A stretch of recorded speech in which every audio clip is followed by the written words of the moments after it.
లోక్సభ సీట్లు వాళ్ళయ్యే, 11 రాజ్యసభ సీట్లు వాళ్ళయ్యే. ఎందుకు పోగొట్టుకుంటారు వాళ్ళు? అలాగని చంద్రబాబు ఇవాళ రోజున దెబ్బతీయడని వాళ్ళకి తెలుసు. చంద్రబాబుకి దెబ్బ తగిలింది తెలిసింది కదా ఇంతకుముందు ఇంపాక్ట్.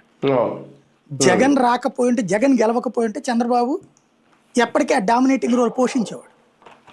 23 సీట్లకు పడిపోవడం, జగన్ ఆ స్థాయిలో గెలవడంతో ఆయనలో ఇప్పుడు ఈ దఫా వచ్చినంత మార్పు ఇంతకుముందు ఎప్పుడూ లేదు.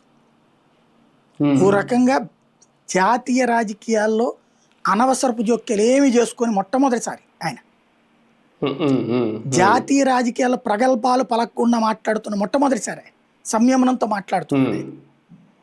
అలాగే ఓ ప్రధానమంత్రిని ఈ స్థాయిలో పొగుడుతున్నది మొట్టమొదటిసారి ఆయన జీవితంలో. ఆయన ఒక్కడే దేవుడు అని ఆయన ఫీల్ అవుతాడు, దైవాంశ సంబూతుందని.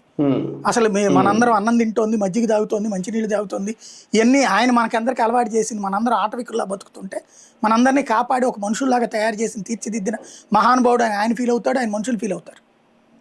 అలాంటి సందర్భంలో అట్లాంటి వ్యక్తి ఇవాళ రోజున నరేంద్ర మోడీని అంతగా పొగడ్డం, అమిత్ షాని అంతగా పొగడ్డం తెలుగుదేశం వాళ్ళకే నచ్చట్లేదు. కానీ ఎందుకు పొగుడుతున్నాడు? విషయం గ్రహించాడు. భారతీయ జనతా పార్టీ డామినేషన్ గ్రహించాడు. కాంగ్రెస్ డామినేషన్ని ఈయన చూశాడు. కానీ కాంగ్రెస్లో లేనిది క్రమశిక్షణ. ఒక్క నాయకుని పట్టుకుంటే చాలు పైన